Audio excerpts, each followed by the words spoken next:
Poptropica is a game that released in 2007 and was the browser game for many kids of that generation. I personally have fond memories of a computer lab full of my second grade classmates all playing Poptropica. And by playing Poptropica, I mean doing this. Imagine my surprise when my brain got smarter and I realized that there was more to this game than just jumping on clotheslines. There were full point-and-click adventures just waiting to be played. Imagine realizing you have 20 Monkey Island games suddenly available for you to play. It's so beautiful. The thing is, there are still new islands released in the year of our Lord 2022. Can they even compare to some of those classic ones like 24 Carat Island or Counterfeit Island? Well, that's what we're about to find out. These games have a bit of an Angry Birds feeling these days. There are still new islands being released, but almost all the old ones are gone after the transition from Flash. Thanks to Flashpoint, I will be able to play through those old levels again for the first time in years. I was worried I'd have to watch a bunch of Think Noodles videos for my rankings. If you're like me, you want to revisit those old islands you have such fond memories of. For those of you who played a bit of this, let's revisit the ones you liked. And for those of you who know nothing about this game, I'm going to give a brief recap of each island story so you're up to date with the rest of us. It's really just the very special movie meets point-and-click games, you'll see. Enough introduction, let's get on with it. There's a total of 51 islands in Poptropica, and this video will include all of them. There was a brief attempt to make the spin-off Poptropica Worlds, but there are only 3 islands. I never played any of them, and they don't seem to exist anymore, so I will not rank them. I will, of course, play through the ones available to me. These are levels I've never played before, so my opinion should be spot on. I will do my best not to let nostalgia cloud my judgment of the others, but come on, how can some of my old favorites turn out to be bad? Let's list all 51 islands, which includes saying the word island each time. We have Early Poptropica Island, Sharktooth Island, Time Tangled Island, 24 Carat Island, Superpower Island, Spy Island, Nabooti Island, Big Nate Island, Astronauts Island, Counterfeit Island, Reality TV Island, Mythology Island, Skullduggery Island, Steamworks Island, Great Pumpkin Island, Cryptids Island, Wild West Island, Wimpy Wonderland Island, Red Dragon Island, Shrink Ray Island, Mystery Train Island, Game Show Island, Ghost Story Island, S.O.S Island, Vampire's Curse Island, Twisted Thicket Island, Poptropolis Games Island, Wimpy Boardwalk Island, Lunar Colony Island, Supervillain Island, Charlie and the Chocolate Factory Island, Zomberry Island, Nightwatch Island, Backlot Island, Virus Hunter Island, Mocktropica Island, Monster Carnival Island, Survival Island, Mission Atlantis Island, PoptropiCon Island, Arabian Nights Island, Galactic Hot Dogs Island, Mr. of the Map Island, Home Island, Timmy Failure Island, Escape from Pelican Rock Island, Monkey Wrench Island, Snagglemast Island, Reality TV Wild Safari Island, Fairy Tale Island, Goofball Island, and finally Secret of the Jade Scarab Island. I Poptropica can't read one more island name. Without further ado, let's see which islands are the best of Poptropica and which I'll forget at my local Hot Topica. Alright, before we get started, let's choose the character we will be adventuring with. Well, I was very tempted by Zany Tummy and Green. I ultimately had to choose my boy, Neat Son. I'm sure his tidy father would be very proud. The Pilot Island, Early Poptropica Island, is as straightforward as can be. There are 3 Poptropica pilgrims who are missing their pig, their bucket, and their flag. Going to each room, you will find the necessary items to progress. Giving the giant his golden egg gives you a jetpack that literally lets you fly wherever you want. There's not a whole lot to talk about, but it is a cute level to speedrun. I like that the founders of Poptropica are 8-bit, and I like the giant spiders. The platforming is a bit annoying, and we'll see that come into play a lot more down the line. I was instantly reminded how frustrating those controls can be. And by controls, I mean holding down the mouse button and moving the cursor. So I know this is the first island, and it's cute and all, but I can put it in C, right? Is that fair to say? It's really short, and there's basically no story. I think it's fair. Next up is Sharktooth Island. I really love this one, even though it is as short and storyless as the first one. You must collect some ingredients to a potion to put the giant shark to sleep and save the stranded people on the island across the sea. This involved talking to some townsfolk, exploring an ancient temple, and shooting some coconuts at the shark. When visiting the witch doctor, you better push all of his bottles off the edge. It's just a mandatory part of the level. I've never played it without doing that. The shark is also very cute. I remember seeing him for the first time left me with my jaw on the floor. I remember this one being more involved, but it's really not. I definitely like it more than the first, so I'm just going to say B. Again, I'm sorry, but these are just the warm-ups. Especially considering the next level is none other than Time Tangled Island. What an amazing island that was the 3rd ever created. It's super complex and involved, way more so than the previous 2 already. Time is in trouble, and the only way to fix it is to visit each time period and bring the missing historical objects back to their original home. The different places you can visit through time include Da Vinci's workshop, a Viking shipwreck, Mount Everest, and the Great Wall of China. Now, to be fair, when I say complex, I mean there's exactly one item in each location to get, and one to bring back. There are some fun ones though, like the glider and the Aztec mask. Once balance has been restored, you get to visit the future, meet your future self, and earn your medallion. With 12 different time periods to visit, a few mini-games, and a bunch of new costumes, this is a really fun addition to the game. It's funny that I'm going to put this one in A now. They just keep one-upping themselves. Hopefully the trend continues. 24 Carat Island is just a really interesting game idea. You're dropped in a town that was once full of life, that is now broken down due to the disappearances of children and the cash crop of the town. Carrots. You must solve both of these mysteries to save everyone. The design of the town itself is really good. It's creepy, it's empty, and it gives you the idea that it didn't always look so run down. You must first rescue this cute little cat, who will then go around with you. Oh my god, it's a person. I now regret ruining my childhood by finding that out. Guess we gotta drown now. Go ring the bell in the hardware store and she'll accept your literal furry friend in exchange for a crowbar. Now we get into the real star of the island, exploring the abandoned factory. After some annoying platforming, let's cheat by having memorized the solution to this puzzle and break into the ventilation system. I think it's really cool to be given a map to reference instead of having to just be a linear pathway. Now we get to springtrap around the factory. We soon find a mind-controlled abductee, who we save and are given a password I'd already memorized. Getting the bolt cutters is a little annoying, but we then get a disguise and meet the mastermind behind it all, and the first big bad of the Poptropica galore, Dr. Hair. Climbing up his giant robot is so cool. Then we just fill this stuff out. Whoops, wrong input. That's actually for you guys to do. Then we sabotage Dr. Hair in this really fun but really short minigame, and we get our medallion. While this one is so much shorter than most Poptropica Islands, it is definitely the best of this original era. I can't not put it in S tier. I don't mean to spoil anything, but we're definitely getting some back-to-back top-tier islands here. You want to be a superhero? It's easy. All you have to do is beat 6 supervillains and the powers are yours. Let's start with the first boss, Cerebral. Knock him and rock him and he's out. Now for the annoying thing, running across the entire island each time you beat a boss. Anyways, next is Crusher. Drop a fridge on him, squish him up. Next! Speeding Spike is a pretty epic fight. On the subway you must taunt him forward until he slips on a puddle and dies. The fight is supposed to work better than this, but I just got beat up for like 5 minutes because the animations weren't playing right. Next! The rat man hides in the sewers and all you have to do is get roughed up by some rats for a bit and then pour some shit on him. Next!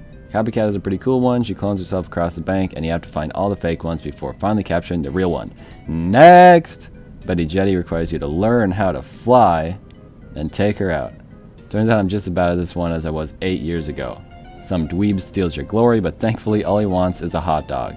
You've earned your medallion. The bosses all serve as a fun puzzle or minigame to figure out, and it's really fun to fly around the stage towards the end. While this isn't as epic as I remembered, I'd say it's a pretty solid A. So, becoming a superhero isn't your thing? How about a top secret spy? The town is forcefully receiving laser hair removal, and it's up to you to figure out who's behind this.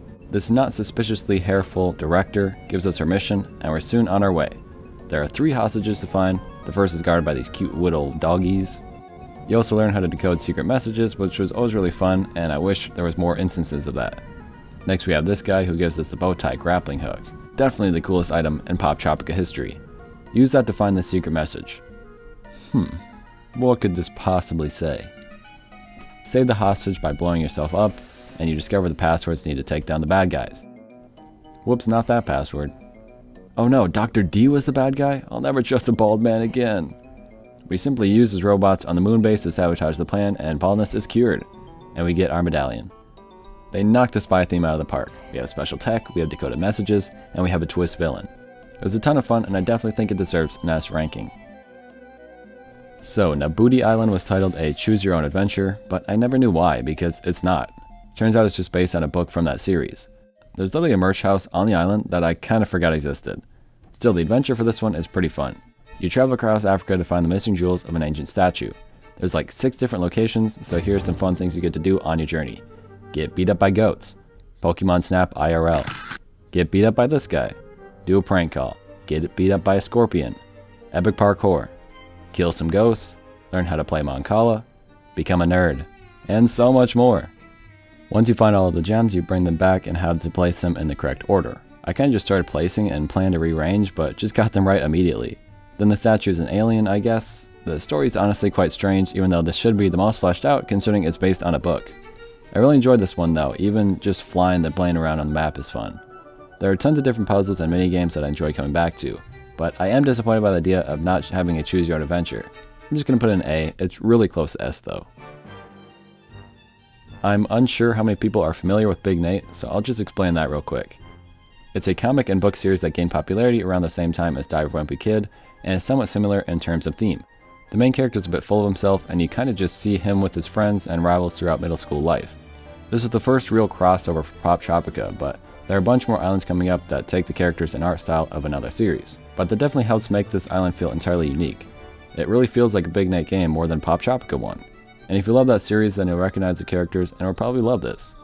Anyways, the story of Big Nate Island is everyone wants to find a time capsule that is worth a lot of money. Visiting the various inhabitants of the island will give you more clues to where it might be.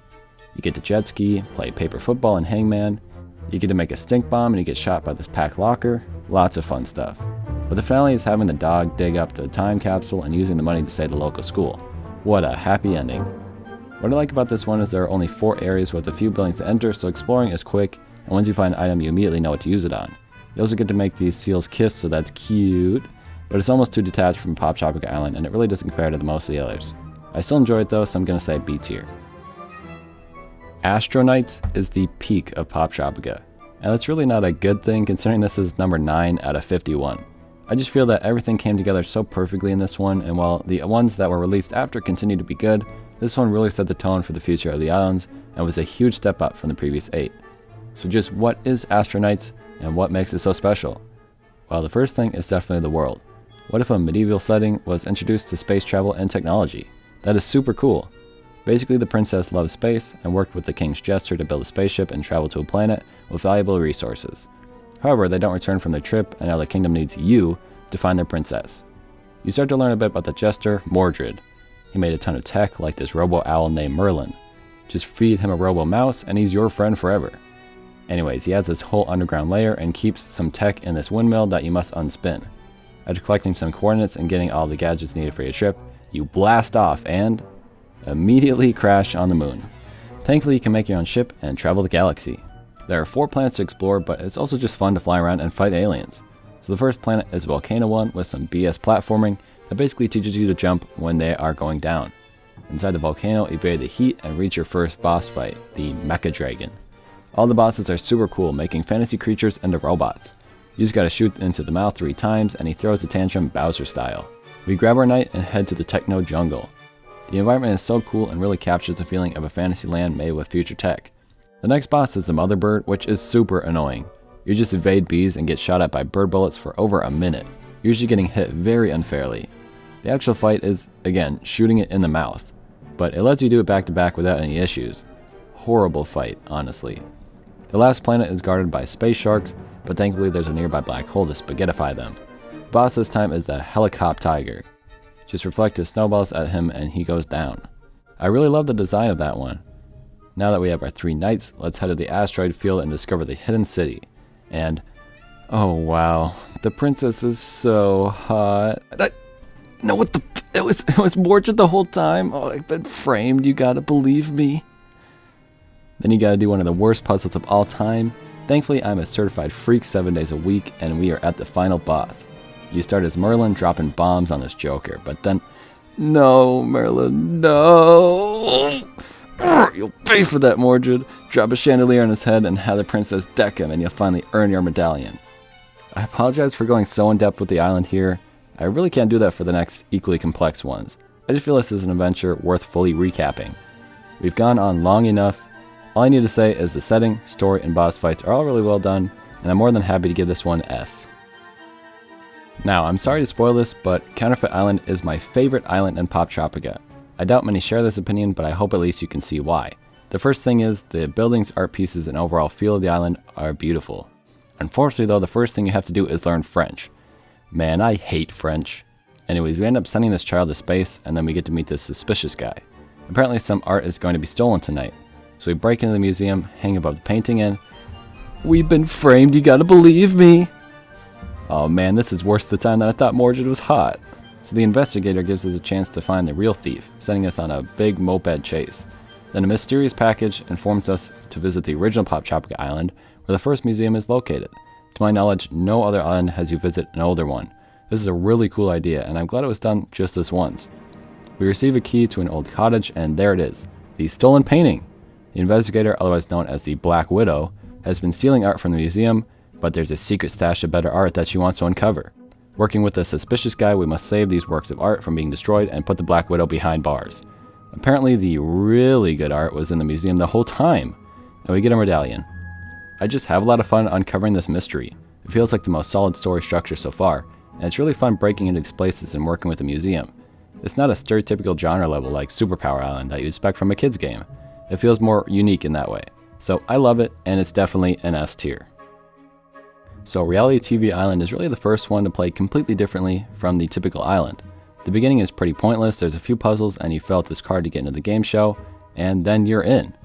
You're up against a crazy cast of characters and what the, Director D? Shouldn't you be in jail or something? Hopefully he doesn't remember me. Awkward.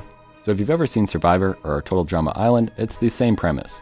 There's a challenge that I lost horribly, then there's a voting period. Thankfully the voting is pretty random, so I can lose a few. Nobody likes Freddy Fry, so he gets voted out without hesitation. The next challenge I did even worse on, so let's just skip to my actual victory.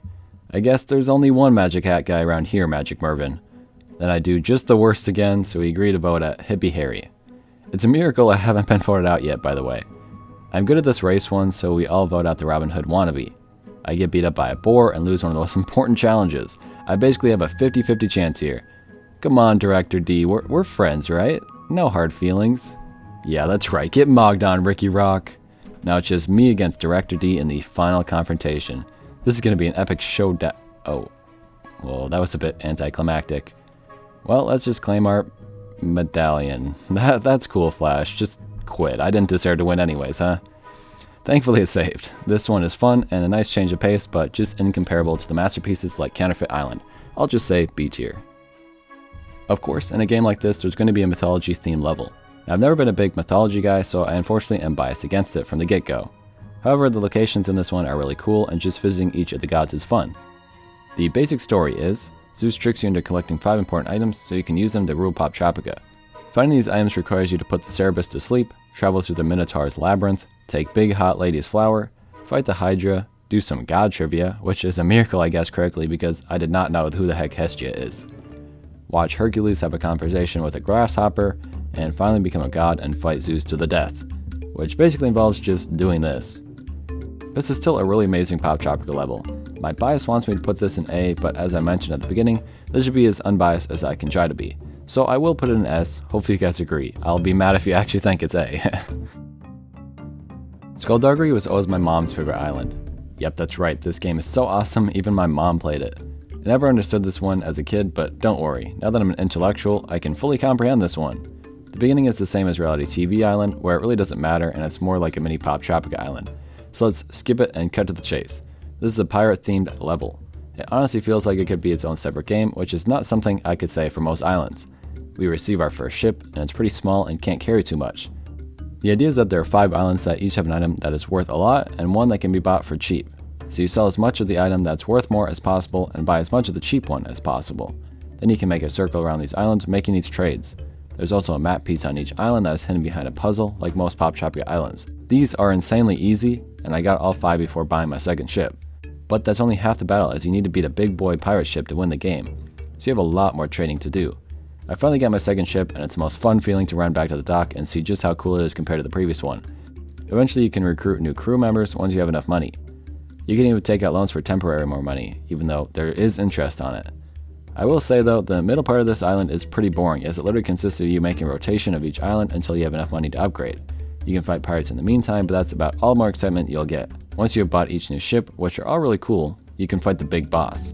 With the treasure unguarded, you can sail off into the sunset and claim your medallion. As I said before, it's a really cool island, but the middle section is so tedious and time consuming. I easily spent triple the time on this level than on Astro nights. There really needs to be something in between, like more boss fights or smaller story beats. So with that in mind, I give it an A. Okay, I know I just said the previous could be its own game, but this one really feels like it wants to be its own game. Steamworks takes place in a post-steampunk world that is now being taken over by plants. It's funny, because it actually takes the opposite route of most of these stories, where everyone wants the technology to beat the plants. Screw you, environmentalism, and especially you, Wally. It's also the only platforming heavy island, which is strange no other islands use that idea too much. There are some cool moments for sure, like meeting your buddy Sprocket, fighting these plant monsters, piloting a mech, using your mech to fight plant monsters, and also saving civilization, and being the mama plants. The environments and story are super detailed, and it has this eerie feeling that you are alone in this dilapidated city. But it's so not Poptropica that I don't think it can be S, so another very solid A tier. Our next crossover is with Peanuts of all things. It's pretty strange to see these classic Charlie Brown moments in this game. If you've ever seen the Great Pumpkin Special, this is just that, but in game form. There aren't many puzzles this time, and it's more focused on mini-games. You get to play as Snoopy, you gotta bring this pumpkin home, which is honestly a lot harder than you might think. After fighting the Red Baron, you have to do the best stealth minigame in all of history. And we get to see the Great Pumpkin! So yeah, pretty cool. The minigames are baby easy, and there's so little to do that I beat the whole island in 20 minutes. It was a nice refresher after some of those long ones we just had, but not nearly as good in comparison. I'm gonna go all the way down to C for this one, sorry. Back to some classic Poptropica action again, and what an amazing comeback. I'm starting to see a trend here where the intro doesn't really matter. All you need to know is I'm out on the sea with my kite when I'm shot down and rescued by a millionaire cryptid hunter. I can't swim? Man, I'm such a loser. Anyways, he gives me a helicopter and I'm free to look for clues to 4 different classic cryptids.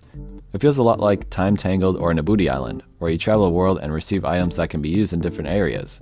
Let's start out with the easiest and most fun cryptid to find, the Jersey Devil. After riding on your motorcycle, you arrive at an old house. You hear something and oh, it's just a raccoon. Well, can't say we didn't try, let's just— what the actual Jersey Devil? Whoever designed this thing is a madman. Well, that's one down. The Chupacabra is pretty fun too. You get to drive around in this Jeep, pretty similar to the horse you'll ride in the island after this one. What's cool is you can find clues, but they end up being red herrings.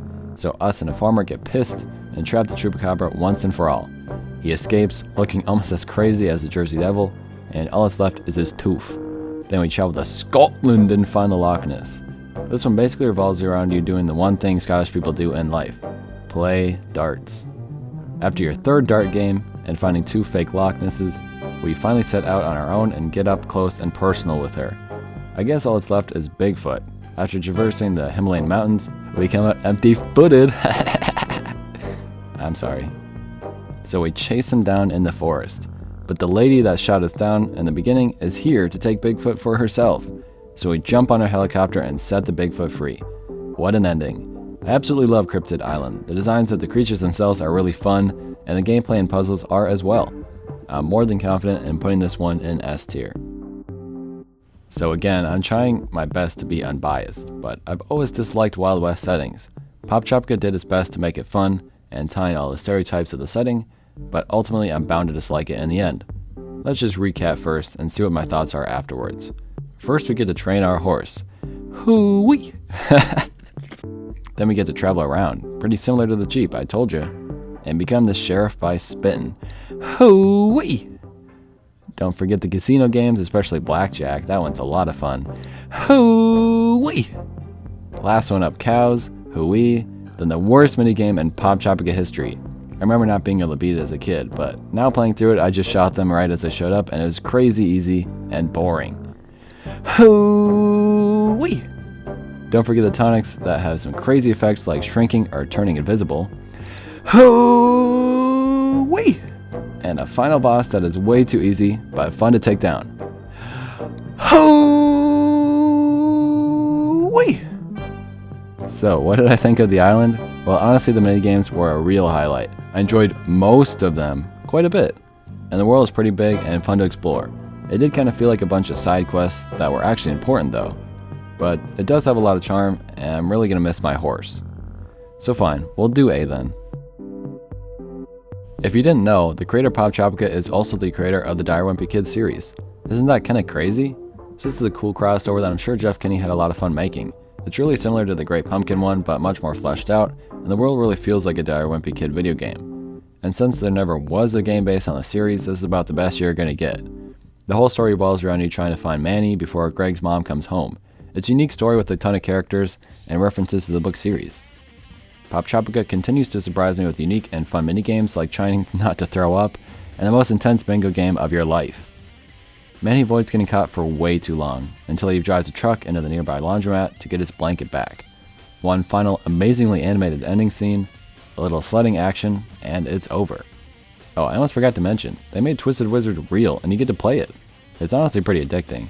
For fans of the Wimpy Kid series, there's a lot to love here and I think you'll like it, even if you don't know the source material. I feel like I've been getting a lot of A's, but this one is really fitting for that as well. Wow, after the full black and white style of Wimpy Wonderland, the world of Red Dragon Island is even more beautiful.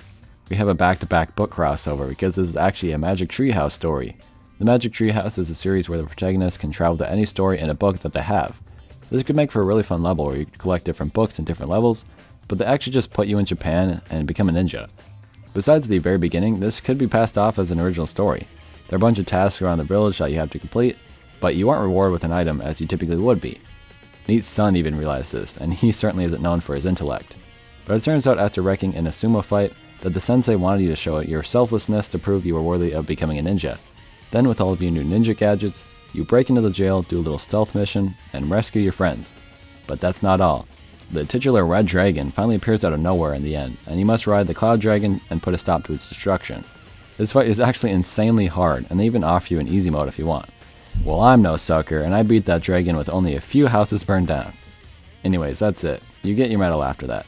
The locations are really gorgeous here, and the ninja parts are kinda fun, but I honestly prefer the typical puzzle solving, so I'm gonna stick this one in B tier. This island is literally just called Shrink Ray Island. You're never gonna guess what it's about. So basically, there's a science fair but the star student is missing. Checking out her apartment, you can see just how detailed each item in her room is. That's strange. For what possible reason could a small room have to do with Shrink Ray Island? Then a robber comes in and shrinks you. Who could have foretold this? Anyways, I really love the idea here. It's almost like an escape room but on a much larger scale. Poptropica feels like it was made to explore giant objects at a small scale. It just works so well. However, some of the puzzles are strange and just outright BS. Like there's a password part that you have almost no chance of solving on your own. It's Marie Curie, but with numbers replacing the letters. Like an A is not close enough to a 4, I'm sorry. There's also a lot of wind and launching mechanics that honestly aren't that common in Poptropica. Then you use Morse code to communicate with the missing kid who wants you to flush a fun drive. Then you use Morse code to Then you use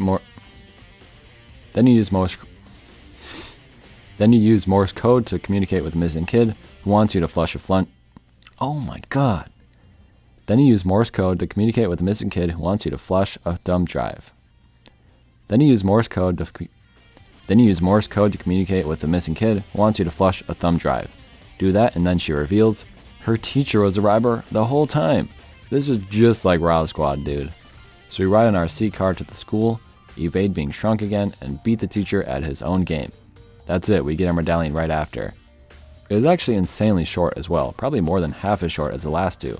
So while it is a fun idea and is executed pretty well, I think it's just a B tier unfortunately. It's your job to find out who stole Thomas Edison's device. It's been stolen on a train on the way to the Chicago World's Fair, and someone on that train must have done it. The gameplay of this island shifts to a mystery solving game, where you question passengers with clues and try to discover what happened. Nikola Tesla seems like the obvious culprit, and after finding the device in his trunk, it seems the mystery is over. But an image proving his innocence means we must dig deeper. Tesla actually had a device that could power the famous Ferris wheel, and someone wanted to sabotage their invention. So it's either the French lady, ugh, I hate French, Harry Houdini, who drowns himself, or the secret passenger hidden behind this Rube Goldberg device. The guy actually wants you to solve this case, and through a Danganronpa style recap, we find out that the trunk was actually owned by a French person. Sacre bleu! I knew I hated the French for a reason. The ending shifts to a chase scene, which definitely feels strange after the calm detective gameplay we just sat through, but the final battle of climbing the Ferris wheel is a ton of fun. The lady drops the precious device, and swinging on the rope Tarzan style allows us to grab it just in time. She falls to her death, no big deal, and whoopee! We did it! I really enjoyed having the gameplay switched up, and the sheer amount of cars and characters to go through made it a good mystery to solve. There is, however, a lot of running back and forth, and sometimes it doesn't make sense why you have to ask Mark Twain about the man in the final train car. So, it is fun, but it has some big flaws. Another B tier then. Game Show Island feels like a mix between Reality TV Island and Steamworks Island. There's a super long intro video, but I can just simply explain it like this. A man makes a smart computer, wins game show, takes prize for himself, computer rises up and takes over society. The robots are now racist, as in they hate the human race, and the only way to make things better is to win game shows. So there are 5 in total, and they are all based on game shows you've probably seen. The first is just a jab at Japanese game shows and how crazy and weird they can be. The second is Jeopardy, where I instantly win thanks to my Poptropica knowledge. This is also when I noticed that there are references to pop culture as well, with references to things like the Smurfs and Transformers. This is very strange and not something I expected to see. The next one is Wipeout, which makes sense to pair with Poptropica's platforming. The penultimate one is Wheel of Fortune, but a bit more unfair than usual. Again, very strange to see the answer Chuck Norris here. The final one is Fear Factor, which feels like the weakest one to me. Finally, you have to do 4 of these horrible sliding puzzles. That might be one of the worst endings to an island that I can think of. They did a great job of making a ton of unique minigames, and some were pretty enjoyable. There are basically no puzzles to solve though, other than the dreaded sliding ones. I was also impressed by the locations. They were pretty fleshed out despite how little exploration they would receive. It was a nice departure, but certainly lacking. I'm gonna say B once again. At first, it seemed like Ghost Story Island was going to be like Cryptids, where you find each ghost and check it off the list. But somehow it ended up being a love story? A story about loss? Who would have seen that one coming? Just a short recap. The town magistrate has banned ghost hunting, but there are so many ghosts we must do it anyways. We meet an old woman, get some cool ghost hunting tech, and find some actual ghosts at the nearby prison. We learn a prisoner was tricked and died trying to escape. The ghost lighthouse keeper says he fell asleep and a boat crashed. We find out the old woman lost her true love and died soon after. She's been dead the whole time! And the magistrate was to blame, and he feels bad about it every day and brings a rose to her grave. Then we get our medallion. Seem convoluted? Forgettable even? Well, you'd be right. What I thought was going to be a fun ghost hunt adventure turned into a sad, boring story with some frustrating stuff to figure out. I looked up a walkthrough for this one. I was done trying to figure anything out. I really did enjoy playing this, but I don't think it's bad enough to put in D. I'll just say C. Ever want to play Titanic, the video game? Here's your chance. The real basic version of the story is you're on a sinking ship, and your job is to rescue everyone on board before it's too late. I know it's weird to say, but this actually makes for a really cool level design. Each time you rescue a passenger, the ship sinks deeper, requiring you to find a new way into the ship and find someone who was blocked out before. It even changes the interior, where you go through a room normally when it's horizontal, and you have to climb through the room once again when the ship turns vertical. This level is super short, but in this case, I don't find that to be a bad thing. After an island like Ghost Story, it was nice to have a simple, easy to follow level. Also, at the end, you get saved by a whale after this captain basically tells you he's not interested in surviving. I always loved that scene as a kid. There are basically no items to collect, and the puzzles are really straightforward. I'm having a really hard time deciding between S and A. Maybe I'll just flip a coin. Heads it's S, tails it's not A. Wow, would you look at that? I guess I'm putting an S then. So, before playing the island, I felt that Vampire's Curse was the beginning of the decline. That's just how I remembered it. The beginning cemented this for me, where the intro just says, find the girl and get your medallion. As you start climbing, there are these crazy wolves, and the animations on everything just feel really off. But reaching the castle is definitely a cool part. I think I forgot to record this, but you enter the castle and there's no light. The first bit is just a long fire puzzle, figuring out how to light the entire room so you can get the items you need. The first set of puzzles are all in just one room. You eventually unlock the armory, and from there you just have to get to the next room. They do a great job of giving you a few items to reuse and small bits of progress to make throughout the castle. In the end though, there aren't too many rooms to explore. Once you escape the armory, all there is to do is make a potion and rescue your brand new girlfriend. You get chased by a vampire, shoot him with the serum, and it's already over. I felt really into the gameplay for just 10 minutes or so, and then it was already wrapping up. This island has an insane amount of potential that just got completely missed. Imagine fully exploring the castle one room at a time with more areas like a kitchen or a monastery or something. I don't like vampire stories, but they really didn't have a story for this. The focus is on your items, puzzles, and castle exploration, and it makes the island much better. I just really wish there was more to it. I went from expecting to be disappointed to being excited, and then actually being disappointed. I guess it's just a B tier then. Well, we're officially halfway done. Let's take a quick break and play Spider-Man Cheese Nips Hunt for a second before getting to the next island.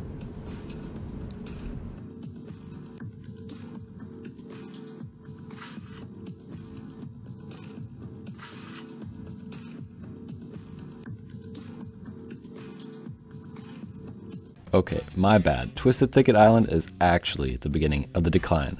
Wow, what a horrible level. It's crazy how bad this is compared to the others. It's weird that it got so bad so fast. The story is about some construction workers asking to get rid of the forest creatures so they can build on that land. The creatures seem pretty evil at first, but they just hate humans. The construction workers kill all of the creatures and head out to destroy the forest. Thankfully, you're given the ability to turn into those creatures and you destroy their trucks. And that's it. It's over. I hadn't mentioned this yet, but the last few islands introduced this bonus quest after the island is over. A bit of incentive for paying members. I'm not playing the bonus quest, so basically I'm just getting a cut down version of the island. But the level I did get to play was just awful. Most of the time it didn't even work as intended. We've got our first D tier, ladies and gents. Oh, you wanted a story in your island? Well, too bad, you get Poptropolis games instead. There are a dozen Olympics-themed mini-games to compete in, all of which have horrible controls, insane levels of perfection required to beat them, and each one more boring and tedious than the last. The setting is honestly pretty cool though. It's like a Colosseum mixed with Atlantis. I remember liking this one as a kid, so I was kind of surprised by how much I hated it now. Also, if you don't do it well enough, it says better luck next time and you have to start over. In a level like Reality TV Island, I don't mind because the mini-games are actually enjoyable, but here they're all insufferable. So yeah, I had to play this one twice. Not a fan. D tier. Thankfully, another Wimpy Kid level brings up my spirits a bit. It still isn't great, but the Wimpy Kid charm is hard to hate on, and we get this world in full color now. I can't think of a time where this was done before, so that's really cool. I also love how simple the story is. Greg loses his $20 and we have to get it back from the bullies. The whole thing takes place on a boardwalk filled with carnival games and kooky characters. The minigames are significantly less fun than I'm used to. I also kept getting lost, unsure of what I was supposed to be doing. I think the main word to describe these past few islands would be unmemorable. I know I played these all before, but I honestly don't remember them even slightly. Even writing this after having just played it, I'm at a loss. Whatever, it's a C, let's move on. Lunar Colony Island is kind of funny, surprisingly. Knockoff NASA has only 4 employees because they're broke, and their astronaut tricks you into going on his mission. This would be a bigger deal if we hadn't been to space and astronauts already. So we land very elegantly on the moon, and begin to explore the moon base.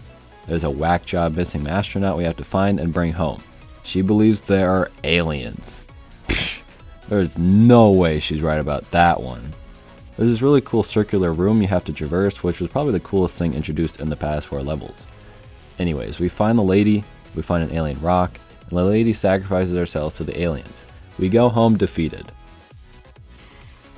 Oh, never mind, she's fine. We earn our medallion. The humor right off the bat made me more optimistic for this one, but ultimately I found the setting and story to be pretty boring. The puzzles were really dumb and tedious, and I was happy to be done with it. I do like the idea of failing the mission. That was the best part of the story.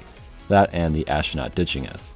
So I'll give a very low C tier to this one. Have you ever wondered what happens to all the villains you defeat on your journey?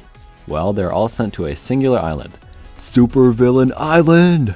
Wow, so many villains from my past. Although I can't shake the feeling that they are missing one. And there's a lot of lightning bolt iconography around. Never mind, not important. A new doctor seems to have discovered a way to remove their evil tendencies. Just enter their dreams and find their totem to save them. First up is Mordred. Hopefully he forgot that I called him hot. He's got slammy doors, but thanks to a time-stopping stopwatch we can get through them, and use these Koopa shells as platforms. There's even a mini-boss here which made for a pretty fun fight. Next is Captain Crawfish. We just have to avoid these sleeping pirates and shrink inside of his little glass bottle to get to his ship. The third villain is Black Widow, which is definitely the best one. You get to enter these famous paintings and clean the graffiti off of them. This trope is used a lot in media, but it never fails to be awesome. The last villain is Dr. Hare, who is definitely the worst level. Minecraft at the center of the earth without getting killed by ants. That's all. We go back to the doctor and he's revealed to be Zeus! That's who I was forgetting. He's now the most powerful being in Poptropica. Clearly this level is all about fan service, and my favorite part has to be seeing these old islands all broken down and destroyed. What a cool idea. I honestly wish they do a big island where you revisit destroyed ones. That would be incredible. But for now we let the old villains escape, we grab Poseidon's trident, and we go for one of the most mundane final bosses. I think it's just the same as the first Zeus fight. There are a few targets to break, but honestly this makes it easier than the last.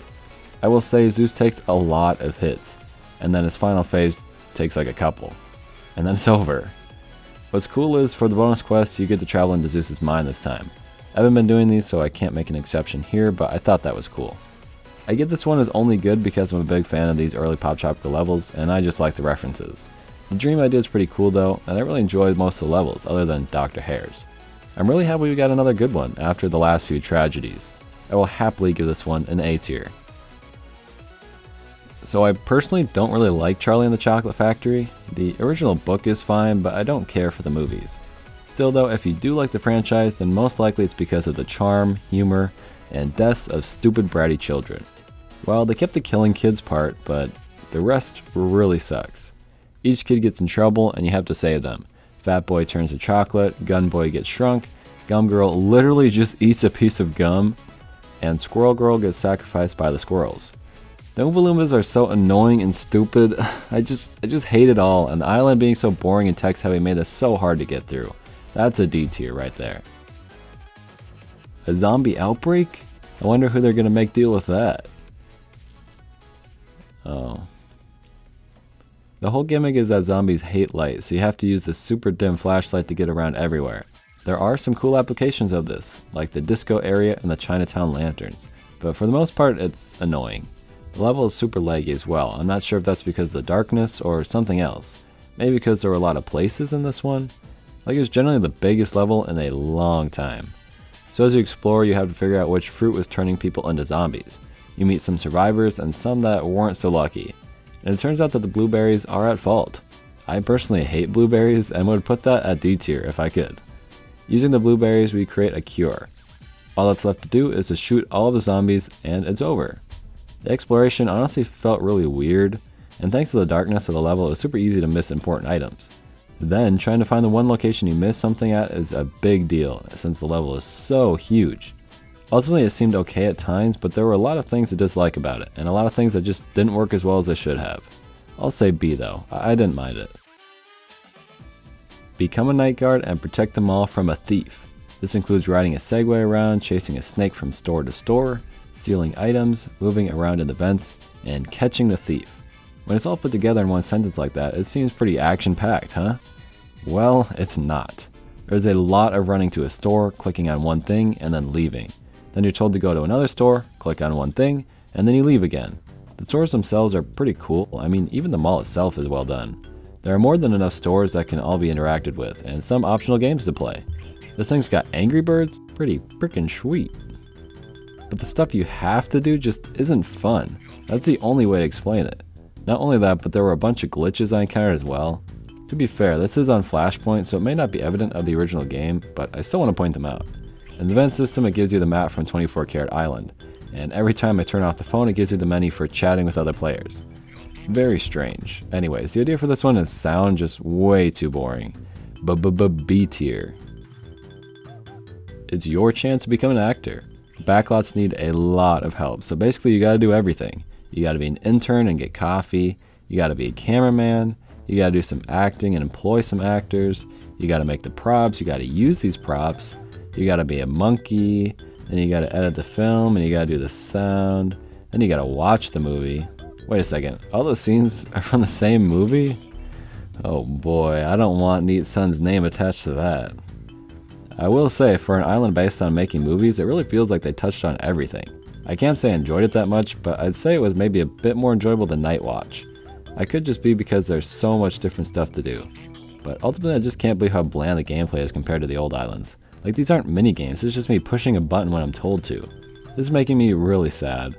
I really hope we can reach higher than a B tier again, but that's just what this is. B tier.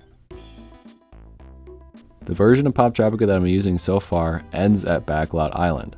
I was thinking I might not get to enjoy these next levels for myself, but thankfully there's another version I can download. People are so smart. Thank you to whoever's in charge of the Poptropica Flashpoint curation. So this might look a bit different, huh? The whole reason that there needs to be two separate emulations is because when Virus Hunter Island was released, the game saw a massive update. The graphics were different, controls and menus were changed, and sound effects and music were added. It feels pretty different, but is that a good thing? In my opinion, it's not. Most likely just because I'm used to the way things were. The music doesn't really add to my enjoyment, and I feel the controls are more stiff and annoying than ever. The higher quality graphics are nice though, can't complain too much about that. And a bigger screen is definitely going to be a plus. Now for the island itself. It's a classic body adventure, hunting viruses and saving Poptropica once again. In terms of story, there isn't a lot to unpack. It's really just visiting various body parts and killing the viruses in them. Oh wait, this is just Shrink Ray Island again, my bad. The ship controls were okay, but messed up sometimes. I like the different weapons and abilities it had as well. But honestly, I'm not sure I'll be able to get over the fact that our old Poptropica is gone now. Is all hope lost? I don't know yet. Watch the rest of the video if you're curious. This one's a B tier. Trust me, I'm sick of saying that as much as you are of hearing it. I didn't think this was going to be worth pointing out, but Mocktropica took me 3 hours to beat. There is a good amount of stuff to do, but that's not why. The loading screens on this version of the game are at least 30 seconds long, and at most 2 minutes. This makes exploration unbearable, and I refuse to move without looking at a walkthrough first. I will try not to let this influence my ratings, but I am so sick of this level now. It's going to be hard. So Mocktropica is literally mocking Poptropica. It's all about designing an island and making jabs at itself. Most of the jokes and story progressions are based on new additions to the game that are bad ideas, like adding pets to the game, or achievements and pop-up ads. I really like all these jokes, and it's fun to see a bunch of bad ideas played out in the level. But there are also some sections like a cheese factory or a Mancala game. Who would have expected that to be the game that shows up twice? That really take away from the rest of it. Not to mention the ending anime scene and final boss. It's just a jumble of ideas, and some land. Again, I think everything on game design is good, and a lot just don't, which is mostly everything else. There was even a scene about how long loading times are, which I was just not in the mood for. You almost had me Mocktropica Island, but you're going down to C. Don't worry guys, I enjoyed Monster Carnival. The streak of hate is officially over! A small town has a carnival filled with rigged carnival games, cool rides, and attractions, and carnies. But it really wouldn't be a monster carnival without the monsters, huh? So the carnival quickly gets taken over by a horde of monsters, and it's your job to take down the ringleader. You find out that this Birdman, it's literally just a guy with a weird nose. Am I secretly a Birdman? It turns out that this Birdman was hated by the town, and now he wants revenge. You'd think the message would be that the town learns to accept him, but we actually just lock him up and make fun of him instead. All's well that ends well, I guess. While there isn't anything amazing here, there are some cool parts, like the monster designs. There were some actual puzzles here, and the environment was just fun to explore. I think this is the best of the new version, and while normally that would equate to a B tier, I think it's better than the others I've put in there. So I will instead give it a very, very, very low A tier. Survival Island marks the first of these episodic islands. When it first came out, this meant that the island was released in sections and you had to come back about once a month to play the whole thing. Nowadays that just means we have a longer island to play through. Let's hope it's good. Not to mention this is the only one that had 5 sections, so I think it's going to be a long one. Thankfully the first episode is short and sweet. Just build a fire and you win. So you run around collecting the items you need and making sure not to get too cold. Once you find a perfect spot, just place everything in the right order and you successfully built a fire. Gulp, why do I get the feeling someone is watching me? The second episode is all about finding a meal. Can we please, pretty please make this owl a meme? Anyways, again, all you have to do is collect some items, destroy the home of some beavers, and catch your fish. The plot thickens as a camera shoots out of a tree. Our third mission is to explore a radio tower. I'm starting to develop this very blank stare as well. Gotta find some more items, escape a falling plane, and finally get the best tool of all, a pocket knife. And just like that, we have been rescued. It's amazing, I'm so happy. Wait a second, aren't there like 2 more episodes? And who's this Van Buren guy? Well, he's a hunter apparently, and he's got a pretty huge house. There's gonna be a big hunt tomorrow, and gulp, I think it's me. And then I started dying of laughter. I finally recognized who this guy is. If you look up Poptropica memes, they're literally all about him. His voice box, messing with the butler with the voice box, his bloodshot eyes when you wake him up. This is incredible. After one last, we go past the cute little doggy and the game begins. The final chapter starts with a chase scene and we drop down in the bunker of this guy who's going to help us. This is definitely the weakest episode, where we get a few items and go for the final confrontation against Van Buren. But that doesn't matter because this was the best Poptropica Island I have played in weeks. The story was so straightforward, the puzzles were enjoyable, and not overly complex. And there were new unseen challenges that were actually good. I really can't believe I enjoyed this one this much. Might we see a renaissance of islands here? Let's find out. S tier. So our next episodic adventure is called Mission Atlantis.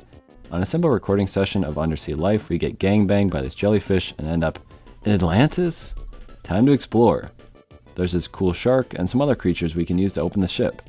And in the final episode, we learn the backstory of this so-called Atlantis. It's actually an alien ship. We encourage it to go home, and it does. We go back to the director, who said we didn't record any of it. Wait a second, I'm making a YouTube video. This is all in there. Man, I'm gonna be famous. This is awesome. As for the island, it was okay. I like the episodic structure, so I'm looking forward to the next ones, but it was pretty bare bones. Other than a cool few sea creatures, there really wasn't anything to it. Nice 20 to 40 minute adventures are fun, but they're not better than most. Sadly, going back to B tier once again. You may have noticed I've been changing my outfit quite a bit throughout this video. There's never been a purpose to this, just a fun way to change your look. But now, for the first time ever, it's a crucial part of an island. PoptropiCon is all about getting into a convention. Dressing up as the girl's boyfriend gets you a free ticket. Want to see what the majority of my playtime looked like? Here you go. There are so many characters and costumes that the game took forever to load. I wouldn't care so much if they didn't make every puzzle involve going back and forth and back and forth. Not fun. Anyways, our girlfriend breaks up with us and now we launch through the window of the con instead. This is shaping up to be a D-tier island. You better get your act together, buddy. So the second episode is about a fully fledged card game and a costume contest. Winning the contest means the real villain from the fake Marvel series shows up? How? Well, on to the final one. You collect 3 weapons from famous Marvel superheroes and then fight the big bad guy himself. Honestly, I didn't mind this part. The final boss was pretty well done. Then it's over and we get a medallion. Did they ever explain why a comic villain suddenly became real? I feel like they must have, but I didn't see it. Overall, I thought it was unenjoyable, minus a couple of cool aspects. So C tier it is then. I think this is the last episodic one. Also, to keep a long story short, we've moved to the mobile version of the game on BlueStacks. So worse quality, worse controls, but better loading times. So good, that is absolutely worth it. I'd like to introduce you all to White Peanut. Let's take a moment of silence for Neat Sun, who's been with us for 40 islands. Me and his tidy father will miss him very much. This is the 3rd version of the game we played now. There's just one more to go. As for Arabian Nights Island, you do some training to find the entrance of the 40 Thieves hideout. Inside, you must help the prisoners and find the genie's lamp. Then the genie is released, and he's a sly little devil, so we gotta get him back. But the princess takes his powers, and we have one final fight scene before it ends. Honestly, I just kind of enjoy the progression. Learning to trade and use the different bombs comes back later, so you're constantly reusing ideas they introduced earlier. I think it was pretty well done, and not too long either. I guess it's a low A. I think it's better than some of the Bs. Wow, it has been a long time since the last book crossover. This is also the first one I have no connection to. I read Big Nate and Wimpy Kid, and I loved the Great Pumpkin Special. I was too old to have read Galactic Hot Dogs, and because of that, I think this is the first island I did not play. That's kind of crazy to think about. So what did I miss out on? The story is about finding your 3 crew members who have gotten lost in space. There are some baby puzzles to complete with, literal poopy being an item you can obtain. You can explore space a little bit, but there isn't too much to it. The last bit is exploring a spooky broken ship, and the music starts ramping up as we seem to be heading to the final battle, and the level ends? That's maybe the worst ending to an island that I've seen. To be honest, it might be one of the worst levels as well. I really dislike this art style, the puzzles were really boring, and overall I feel worse after playing through it. Looks like I made a smart decision as a kid. D tier. Also, this logo really stands out. Screw you, Galactic Hot Dogs. While this may not look like a book crossover, Poptropica actually had a novel series around this time that it was connected to. I gotta say, the puzzles in this one were pretty fun. The environments are really well made and fit well with the music too. I really like the map aspect and how it can change based on the events of the island. There's a fun river ride towards the end as well. But ultimately it is insanely short. Gone are the days of a fully fledged story in these islands. It feels like the first part of an episodic level that never got finished. Really felt like it was headed towards classic Poptropica territory, but ended up falling flat on its face. From what's there though, they did a good job. I will give it a B tier. Our third book crossover in a row. So strange. Anyways, Timmy Failure Island starts off with one of those "you're probably wondering how I got here" intros. We go back to the beginning where Timmy has lost his pants. We gotta solve this mystery and get them back. This is definitely one of the funniest islands. I'm guessing a lot of the humor comes from the Timmy Failure series. The style lends itself to Poptropica a lot more than something like Galactic Hot Dogs did. There's also a good amount of stuff to do, even though the structure and overall length feels pretty much almost identical to Mystery of the Map Island. Especially the ending, it's almost exactly the same as the log ride. Either way, I enjoyed this one enough to give it a B tier. We're back to another beautiful Poptropica Island. This time our doppelganger sets us up and we go to jail. From here you spend each day going through small tasks with the ultimate goal of escaping from Pelican Rock Island. It's hard to go over everything else. There's a lot of small tasks to do, like this license plate minigame or redirecting the fans, so I'll just ignore the details and get to the point. This honestly feels like a classic Poptropica Island with a fresh idea that works well with the formula. Not every puzzle is great, but prison escapes were basically made for the point and click genre, so regardless, it's pretty dang good. I like the characters, I enjoyed the narrative, and for the most part, I didn't find it overly tedious. Yes, it takes a while, can be boring at times, but it's worth it. It's a very low A, like very low. We gotta have some winners towards the end though. So, Monkey Wrench Island was replaced in 2019 by Snagglemast Island, the one coming right after this one. It's strange how it was immediately replaced after putting the work in to make it. Could it be that bad? I had to download yet another version of the game to play this one, so welcome Skinny Beetle to the cast for just this one little island. Anyways, here's what you need to know. You enter a flying race, but you're gunned down by the Red Baroness. You land on Monkey Island and you attempt to repair your plane. But when that doesn't work, you team up with the monkeys and you make the Poptropica Blimp. Who knew this was going to be an origin story? With the ultimate vehicle, we take down the Red Baroness and win the race. After playing, I genuinely can't think of a single reason why they deleted this island. I played Snagglemast, and this is leagues more entertaining. It may be long for a tutorial, but it feels like an actual island, and it's a good place to start before getting to the more complicated levels. I like the idea that you make the blimp in this island that you travel everywhere with. The blimp is extremely iconic to the brand. I don't know, it's not amazing, but it's definitely not bad. Sounds like a B to me. So Snagglemast Island is the tutorial island. That's all, you collect 8 coins. This is not a tutorial, I have learned absolutely nothing. It astounds me that they chose something like this to replace Monkey Wrench Island. Unbelievable. Also, it is entirely unfair to rank this one at all, considering you don't even receive a medallion for it. But it is a real island, it has a name, and for the sake of completion, I'm going to. Snagglemast is like the Pluto of Poptropica Island, so hopefully it would have fun in D tier. Only 37 islands later and we have the sequel to Reality TV Island, with this iteration being Wild Safari themed. You also get to choose your opponent, so of course I went with Dr. Hare, Van Buren, and Amara Enorm. I was honestly excited to have more minigames in the same style as before, but it just wasn't that. I did terrible, and I still got a medallion. What is this, a participation trophy? The minigames are super tedious, fairly uninspired, and poorly controlled. There isn't that chance to vote other players out, it's actually way more similar to Poptropolis games. And since that got a D tier, I think it's safe to say you know where this is going. This is it. The last 3 islands. We're finally playing the most recent version of the game as well. I decided to use the app on my phone rather than the computer. I feel like it's an interesting way to show where Poptropica is today. It went from a successful browser game to a poorly made mobile game. And I figured out how to keep White Peanut. I'm sure you're all ecstatic. So what's new? From what this island showed me, the new structure for these islands is these island quests. Complete each island quest and you win. So in Fairy Tale Island you play through 3 different stories to get the happy ending.